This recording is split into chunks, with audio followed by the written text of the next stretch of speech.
Can I pause for a second and just note that we got Brian on here who's getting Congressman Massey on, and our typical lineup includes like homeless people that believe in Bigfoot.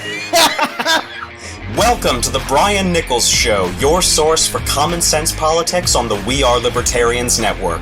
The Brian Nichols Show is the fastest growing liberty podcast that brings together people from all means of political thought as we seek to have meaningful conversations about the issues you care about.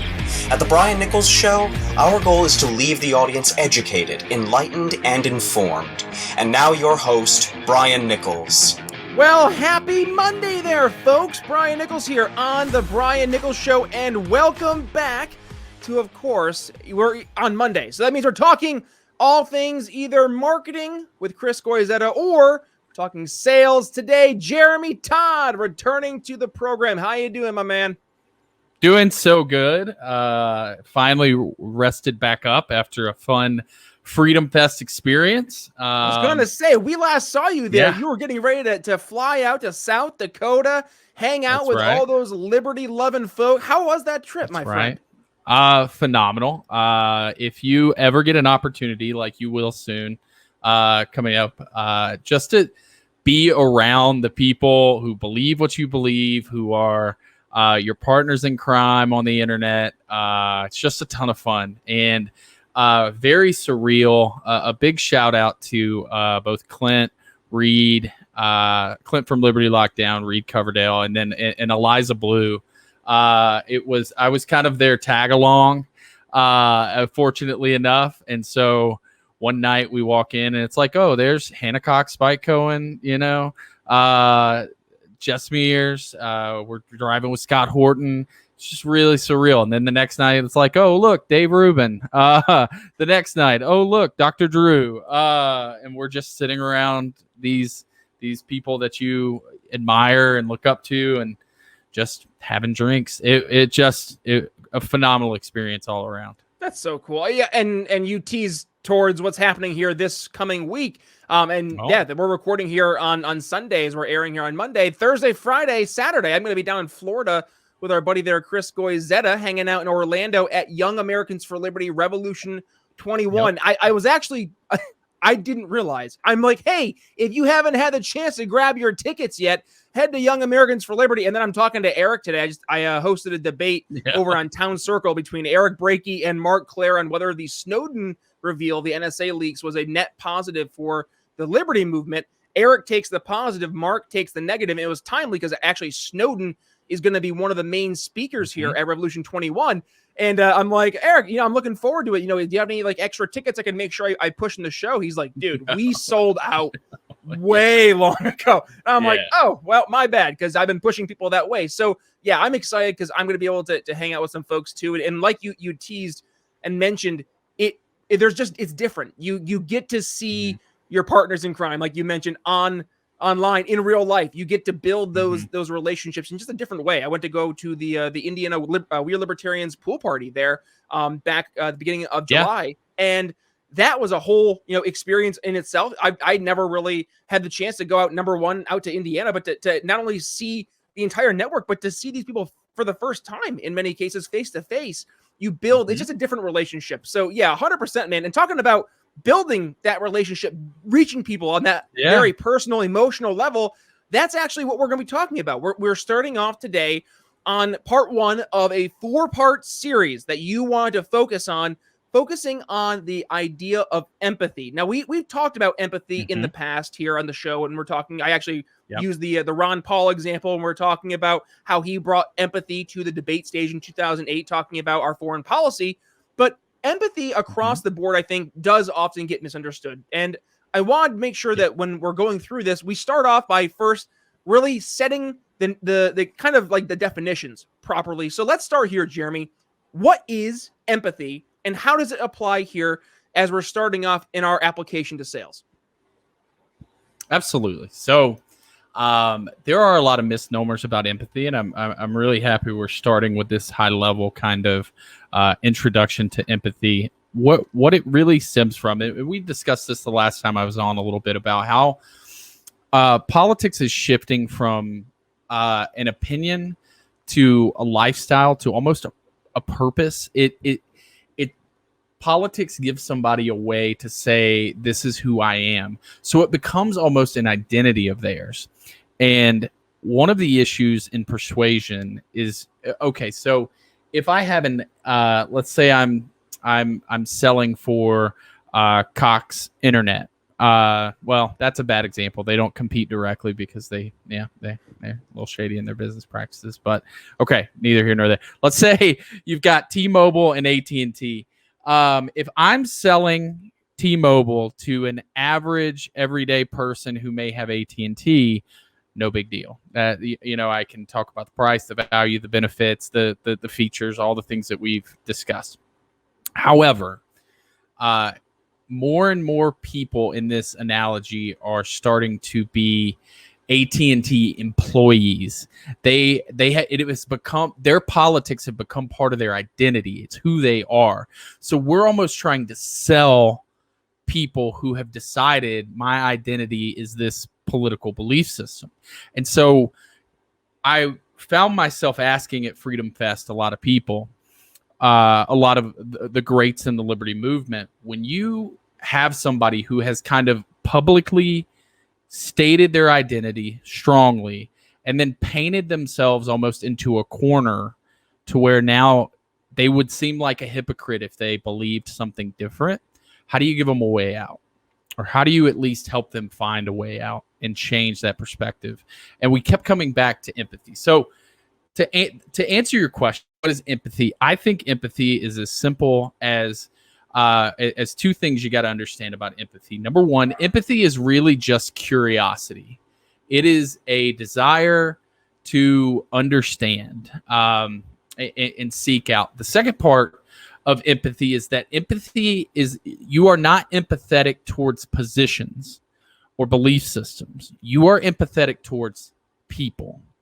And so empathy is something that you show to a person, and it is essentially a curiosity about that person, showing genuine interest and curiosity in that person. So you hear towards a specific person, and it's tough, I think, for a lot of people, and we talked about this before, because when you look at the liberty movement, we want to talk about all the shiny bells and whistles about what it is that we are selling. In this case, the ideas of liberty. But when you're talking about empathy, to your point, not only do we have to talk to that specific person, but it goes to, we have to figure out what makes that person tick. And the only way we can do that is by being empathetic. So I hear this reoccurring theme whenever I'm talking to sales executives, and curiosity seems to be one of the highest traits of very successful salespeople. And it has to be very genuine curiosity. It can't be a forced curiosity. So how can we encourage people, and let's focus on when we're trying to bring empathy to sales, how can we encourage people to be empathetic without coming across as salesy? Right. So first, it is understand. So we have to begin with, and it's the word curiosity to answer your question, but it's a curiosity because you are genuinely, and you have to become genuinely interested in other people.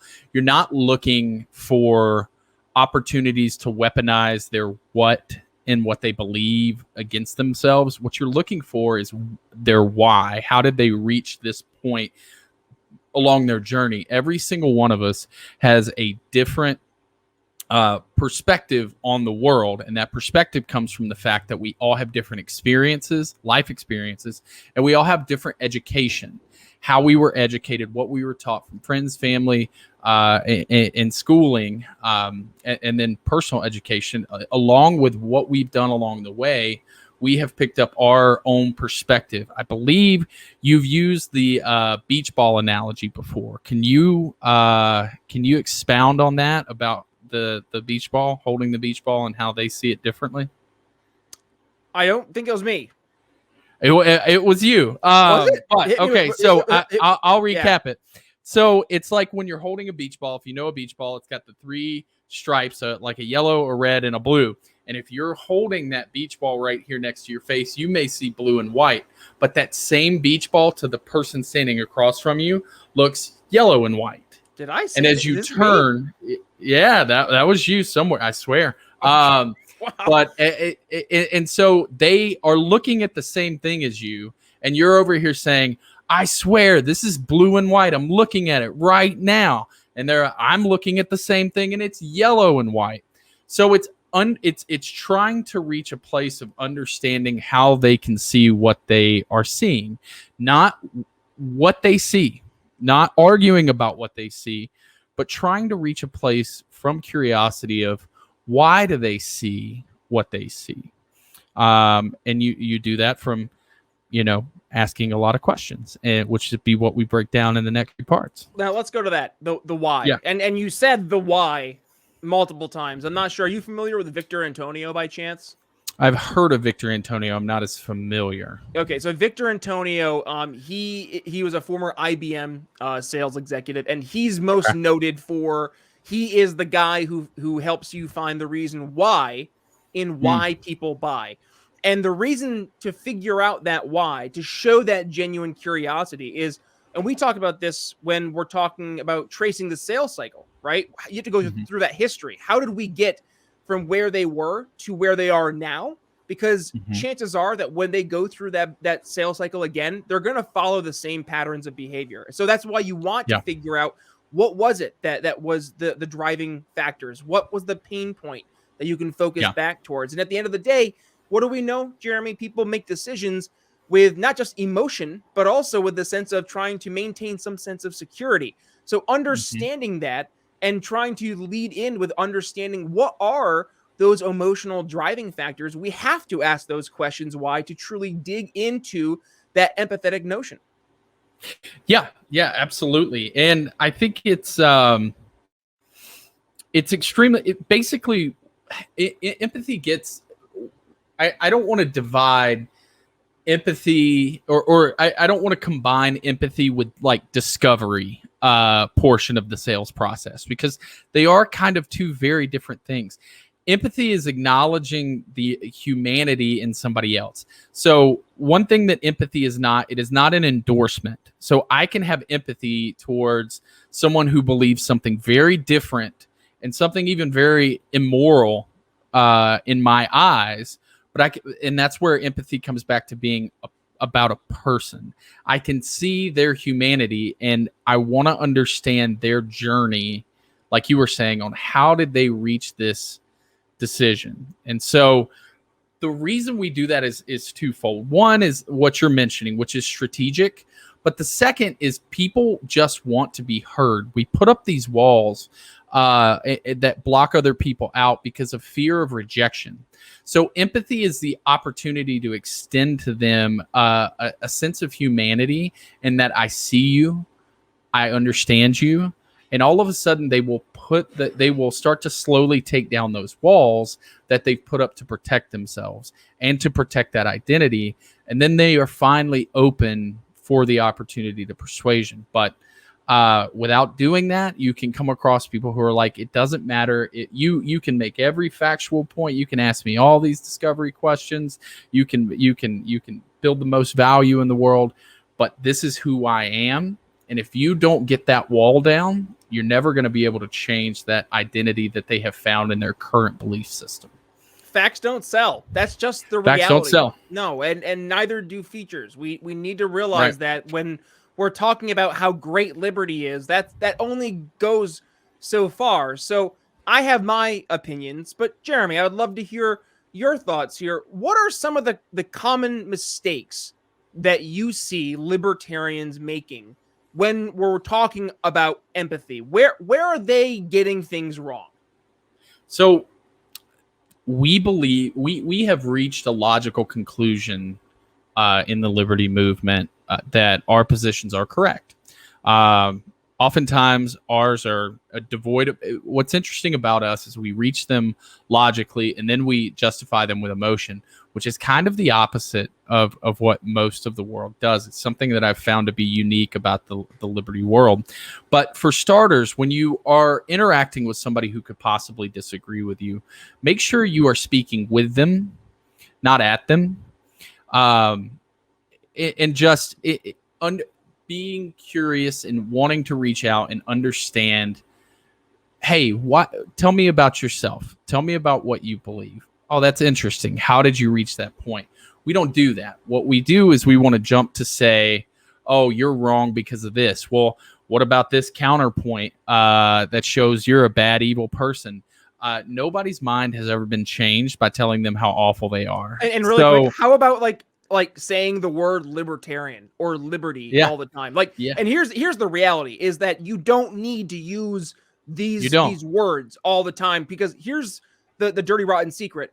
Outside of the greater liberty movement, these words don't mean much to your average person. No. So we almost have to be C-3PO in Star Wars. We are the interpreter droids. We have to go and take what it is that is this idea and this new language that people haven't really had the chance to hear, or at least learn to speak, and to bring it and help make it make sense to them. Talking about the nap all day is going to put people to sleep. Pun intended. Pun entirely intended. But again, it has to start with us making sure that we are trying to communicate our ideas effectively. Absolutely. And so I'm at brunch today with my wife, my baby, our best friend here in the Phoenix area, and one of her coworkers. As we're going around getting to know the new person, she goes, "So what do you do?" And I'm like, "Well, I've been in sales for 13 years, yada yada." And our friend says, "Oh, did you tell her you're a libertarian?" And my wife goes, "Oh no." Here he goes. And I'm like, oh, okay, clearly I've tried this in the past, this reaction. I basically explained, I said, look, we believe in individual rights, and that's how we make our decision on everything. So on one hand, we believe that, you should be able to defend yourself, your property, your guns, and your money, and what you've earned is yours. You shouldn't be taxed by the government, but at the same time, you have to give credence to people who want to live their life and marry who they want to and have whatever. It's your life, and we prioritize that first. And she goes, "Oh, so you mean an American?" And I'm like, "Huh, yeah, that sounds good." And then she goes off to talk about how she her family has gun art. So they put live guns into artwork so that if anybody ever breaks in their house, they pull it off the artwork and it is ready to go. I was like, okay, yeah, cool. All right. Yeah, we can talk a little bit. Well, and how about that? Yeah. Like if that hadn't been discussed, if the concept hadn't been brought up about, you being a libertarian, you could have easily discovered that just through learning, by asking those questions, by asking, and here's the secret, by being genuinely curious. We can't emphasize that enough. You have to be genuinely curious. And when Jeremy hears this, go ahead. What do you got there? No, please. Oh,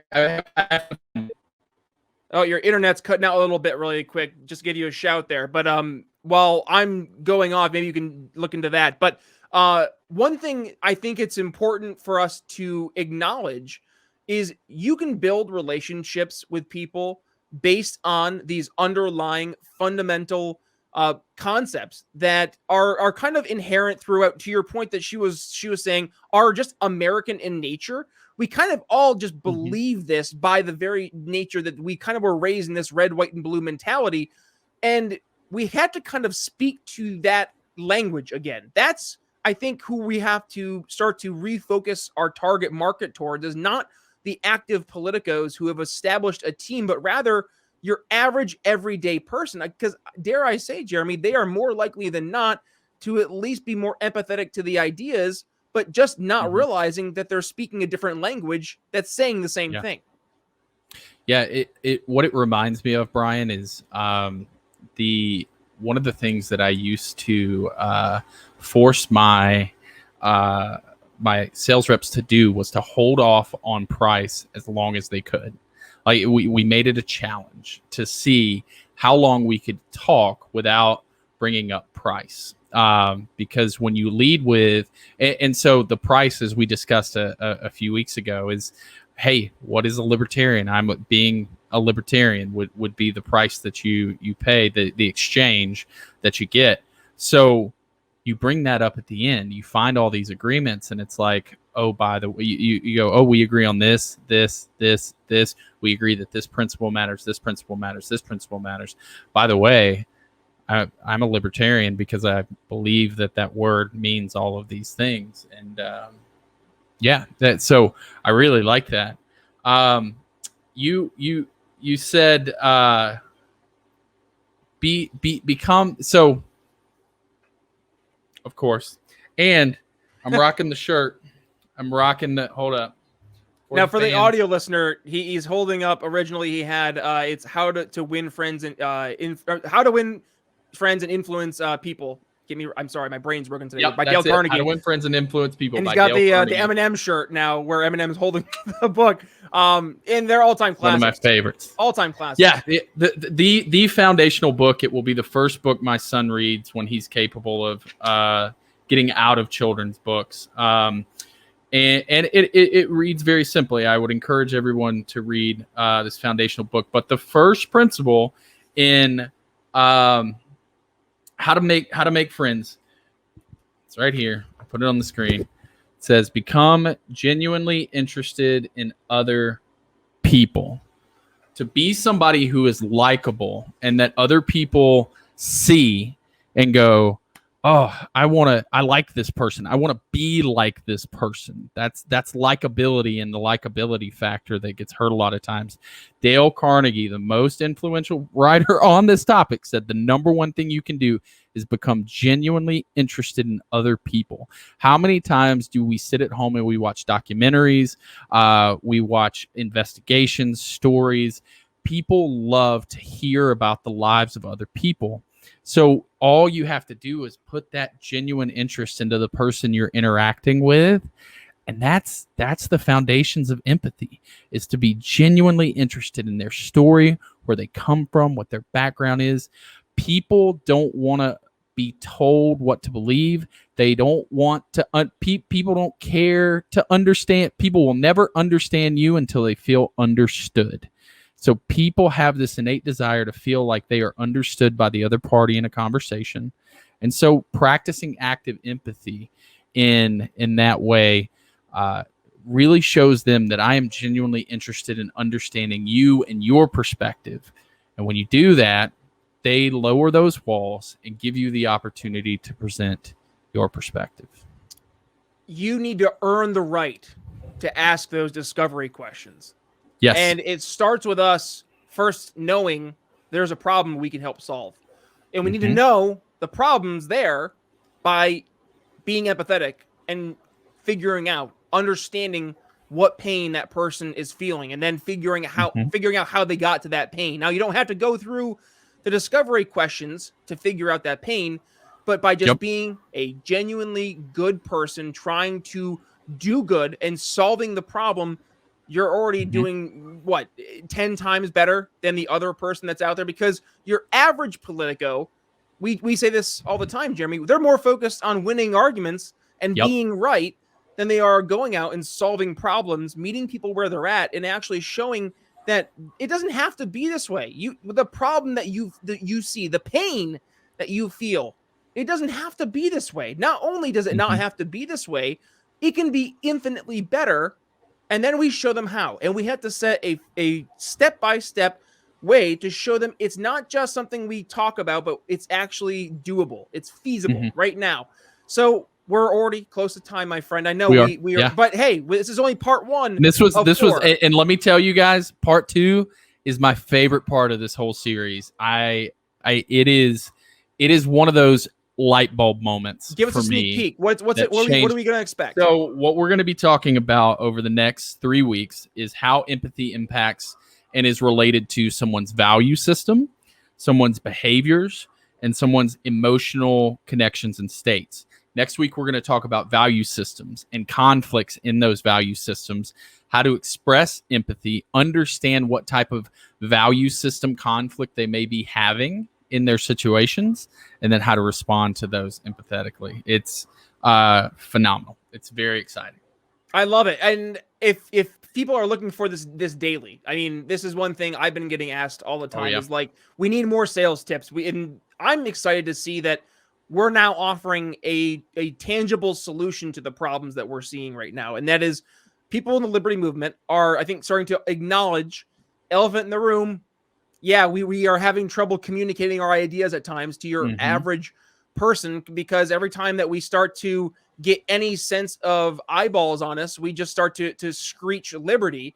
Doesn't work that way. We need to make sure that your average person is seeing the value in what it is that we're bringing to the table. So I've been doing my morning sales huddle, which you can go ahead if you head to briannicholsshow.com. Thank you, my friend. Head to briannicholsshow.com. You can sign up for the email list right there, or you can go ahead and get our new ebook, 4 Easy Steps You Can Implement Now to Sell Liberty to Friends and Family. It is a free ebook, a free resource. I implore you, it's 8 or 9 pages. And it's a quick, easy read, and it helps you, number one, learn how to ask better questions, which is probably one of the most important skills that you can learn as a salesperson. I think if there's one thing, as like a sales secret, is to just figure out how to morph your curiosity into asking phenomenal questions. That would be like the number one thing to start doing. And that will like set off like the big proverbial boulder down the hill. So that would be number one, what you'll learn at the book, plus a bunch of other different little tidbits, stories that you'll hear throughout the book. Again, briannicholsshow.com/Liberty Friends ebook. And then for social medias, of course, at B Nichols Liberty, Twitter, Facebook, Instagram, TikTok. Jeremy, where can folks go ahead and follow you? Yeah, on Twitter at jtodd601. Running for representative at large in the Libertarian Party. You can find my platform at jtodd, the number 4, LNC.com. And follow Carnegie Caucus on Twitter at LP_Carnegie Caucus. We're going to be doing some big things here in the future when I'm not changing diapers nonstop. And when he says that, he's meaning not just figurative diapers. It's real, like actual literal diapers. Real diapers. Yes. Yeah. And Jeremy, heads up, your audio cut out there for a hot sec. So just for folks for the audio version, we will include the links for Jeremy there in the show notes. Just so it's easier for you to go ahead and find if you cut out a little bit there. But I have here for the YouTube watcher at jtodd601 there at the bottom of the screen. So with that being said, a couple things come up here. Yes, of course, I mentioned it. I teased it. Revolution 21. I'm excited to be heading down here to Orlando, Florida. So if you're going to be down there at Young Americans for Liberty Revolution 21, please stop by Media Row. Say hi to yours truly and Chris Goizetta. Make sure you get a picture with us. I'm going to be a little busy here and there. So if you don't see me right away, please understand I'm probably either A, out mingling with someone, or B, I'm going to be doing some interviews on Media Row. They have a little Media Row like interview booth. So I'm going to be doing some stuff there. So I will be around for those 3 days. So stop by, say hello. Jeremy, what's going on in your neck of the woods over the next couple of weeks here before we talk to you next? What any fun, exciting things happening in Jeremy's world? Man, we got them all out of the way, so no, not at this point. I'm as you saw in the candidate series, working with Steve Remus on his gubernatorial campaign. We're excited about nailing down our strategy and issues and staffing over the next few weeks, and that's it for me. Being a dad and trying to promote liberty. That's it, brother. Being a dad and trying to promote liberty. I mean, otherwise, that's pretty easy, right? Nothing too difficult. Well, hey, my friend, I appreciate all your love and support. And hey, really quick, some final plug to all those other folks who are out there giving us some love and support here at the Brian Nichols Show. And that is the amazing Patreon supporters. So thank you to Daryl Schmitz, Laura Stanley, Michael Lemma, Mitchell Mankiewicz, Hody Johns, Craig DaCosta, and the big We Are Libertarians Network. $5, $10 a month. Either way, you're going ahead and getting entered in to get our $5 or $10 a month clubs for our Don't Hurt People and Don't Take People Stuff bumper sticker. But also come up here on Monday, actually, and tonight. It's amazing, the magic of the internet. We're recording here on Sunday, and already tonight, Jeremy, on Monday night, I will be having a conversation roundtable with all the Patreon folks. So we have live Q&As, but also, getting a lot of questions already emailed in to folks, some sales questions and stuff. So if you want to be part of that and actually be part of the live Q&A session, briannicholsshow.com/support. Head to the Patreon. You can go ahead and sign up $5, $10 a month. Also, you're going to be getting a lot of stuff from Jeremy here. He's working on some sales stuff, as well as Chris Goizetta was so kind to give basically his entire marketing library. So shout out there to Chris for helping bring his marketing guru self to the greater Liberty world. Also, speaking of which, he and I have been helping our good friends over at the Sound Mind Creative Group. They are the gents behind the Follow the Science on Lockdowns and Liberty docuseries. And I need your help, folks. I need your help. We are looking to get these guys on some impressive podcasts out there, be they conservative, libertarian, I don't care. At the end of the day, this is a story that transcends politics. It's impacting us, real people. So what I want is for you to reach out and let me know if you would be interested in having the crew from the Follow the Science docuseries on your show. Email me, brian@briannicholsshow.com. Would love to connect you. And also, if you would love to support them, head over to my briannicholsshow.com Facebook page. I have a landing page right there on the sponsors logo. Click their logo, it'll bring you right to their fundraiser, and you go ahead and support them. We just got over $100,000. We hit the $100,000 threshold, which is incredible. Keep it up, folks. This is how we are going to be able to go ahead and change the future.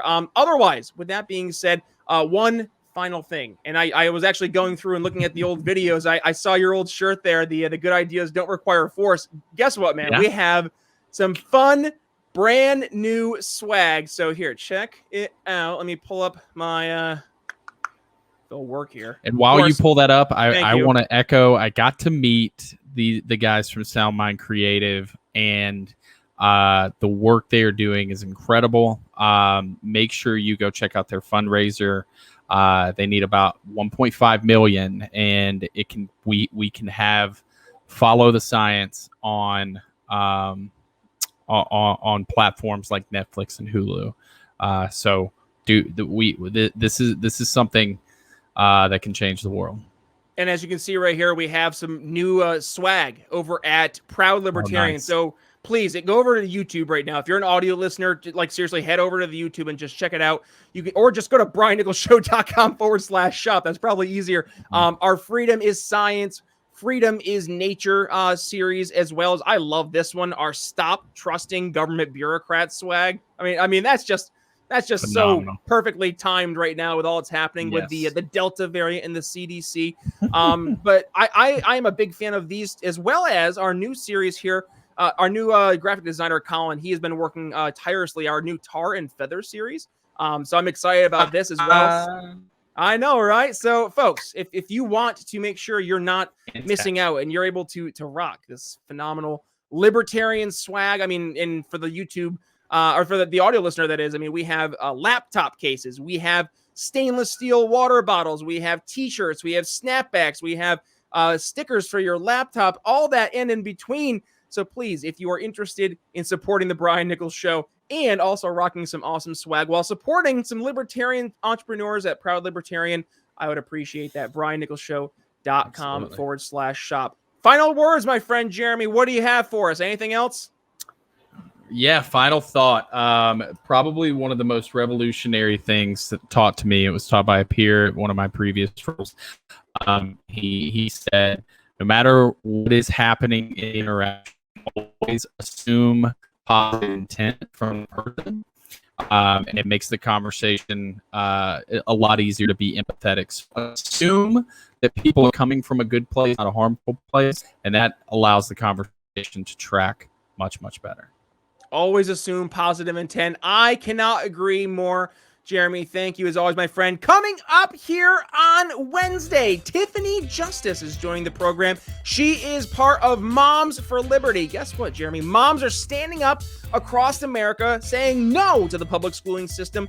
We are tired of what we are seeing taking place with our kids in these schools, whether it's seeing kids being kept home for over a year plus the different content that kids are being taught in school. Tiffany raises up all the concerns plus the solutions that Moms for Liberty is raising as a real alternative to the traditional public schooling system. But with all that being said, as always, a fantastic conversation here talking all things empathy, part 1 of our empathy series here in sales. Jeremy, Todd joining us here on the Brian Nichols Show. It's Brian Nichols signing off. We'll see you on Wednesday.